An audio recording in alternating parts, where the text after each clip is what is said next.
എല്ലാ പ്രേക്ഷകർക്കും ലാലേട്ടൻ അപ്ഡേറ്റ്സിൻ്റെ പുതിയൊരു വീഡിയോയിലേക്ക് സ്വാഗതം. മലയാള സിനിമയുടെ ചരിത്രത്തിലെ ഏറ്റവും വലിയ ബുക്ക് മൈ ഷോയിലൂടെ ബുക്കിംഗ് ആരംഭിച്ച് നിമിഷ നേരങ്ങൾ കൊണ്ട് അല്ലെങ്കിൽ അവസാന ഒരു മണിക്കൂർ കൊണ്ട് വിറ്റുപോയത് എമ്പുരാൻ്റെ പേരിൽ 47,000-ൽ പരം ടിക്കറ്റുകളാണ്. ഇന്നേ വരെ ഒരു മലയാള സിനിമയ്ക്കും അവകാശപ്പെടാത്ത ഒരു റെക്കോർഡാണ് എമ്പുരാൻ എന്ന ബിഗ് ബജറ്റ് ചിത്രം ഇപ്പോൾ സ്വന്തമാക്കിയിരിക്കുന്നത്. 47,000 കടന്ന് ഇനി 50-ലേക്കുള്ള കുതിപ്പാണ്. റിലീസ് ചെയ്യാൻ വേണ്ടി ഇനി 6 ദിവസങ്ങൾ മാത്രം അവശേഷിക്കെ അല്പസമയം മുമ്പായിരുന്നു ചിത്രത്തിൻ്റെ ഓൺലൈൻ ടിക്കറ്റ് ബുക്കിംഗ് കേരളത്തിലടക്കം ഇന്ത്യയിലും ആരംഭിച്ചത്. പല തിയേറ്ററുകളിലും ചിത്രത്തിൻ്റെ ഷോ കൗണ്ടുകൾ അപ്ഡേറ്റായി തുടങ്ങുമ്പോൾ ഷോ കൗണ്ടുകൾ തുടങ്ങിയ തിയേറ്ററുകളിൽ നിമിഷ നേരങ്ങൾ കൊണ്ടാണ് ടിക്കറ്റുകൾ വിറ്റുപോകുന്നത് എന്ന കാഴ്ചയും നമുക്കിപ്പോൾ ബുക്ക് മൈ ഷോയിലൂടെ നോക്കുമ്പോൾ കാണാൻ സാധിക്കും. ചിത്രത്തിൻ്റെ book my show interest 340K കഴിഞ്ഞും മുന്നേറുകയാണ്.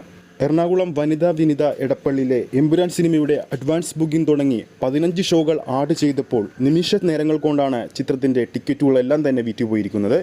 ഇത് മലയാള സിനിമയുടെ ചരിത്രത്തിൽ ആദ്യമാണ്. മലയാളത്തിന് പുറമെ തമിഴ്നാട്ടിലും അല്ലെങ്കിൽ മറ്റു ഇൻഡസ്ട്രികളിൽ നമ്മൾ ഇതേപോലത്തെ ചിത്രങ്ങൾ വരുമ്പോൾ ഇത്തരത്തിൽ മികച്ചൊരു ബുക്കിംഗ് കാണാൻ സാധിച്ചിട്ടുണ്ടെങ്കിലും നമ്മുടെ മലയാളത്തിൽ ഇത് ആദ്യമായിട്ടാണ് ഒരു മണിക്കൂറിൽ 47,000-ൽ പരം ടിക്കറ്റുകൾ ബുക്ക് മൈ ഷോയിലൂടെ വിറ്റുപോകുന്ന എന്ന കാഴ്ച നമ്മളിപ്പോൾ കണ്ടുകൊണ്ടിരിക്കുകയാണ്. എന്തായാലും ബുക്കിംഗ് തുടങ്ങി ഇനി വരുന്ന മണിക്കൂറിൽ കൂടുതൽ സ്ക്രീനുകൾ ആഡാകും. അതുകൊണ്ട് തന്നെ ഇനിയും ചിത്രത്തിൻ്റെ ബുക്കിംഗ് കുതിക്കാനേ സാധ്യത കാണുന്നുള്ളൂ. എമ്പുരാൻ സിനിമയുടെ കൂടുതൽ അപ്ഡേറ്റുകളുമായി നമുക്ക് അടുത്ത വീഡിയോയിൽ കാണാം. ഈ ഒരു വീഡിയോ ഇഷ്ടപ്പെട്ടിട്ടുണ്ടെങ്കിൽ വീഡിയോ ലൈക്ക് ചെയ്യാനും ചാനൽ സബ്സ്ക്രൈബ് ചെയ്യുന്ന കാര്യം കൂടി പരിഗണിക്കുക. ഫേസ്ബുക്ക് പേജിലൂടെയാണ് ഈ ഒരു വീഡിയോ കാണുന്നതെങ്കിൽ ഫേസ്ബുക്ക് പേജ് ഫോളോ ചെയ്യുക. അടുത്തൊരു അപ്ഡേറ്റുമായി നമുക്ക് കാണാം.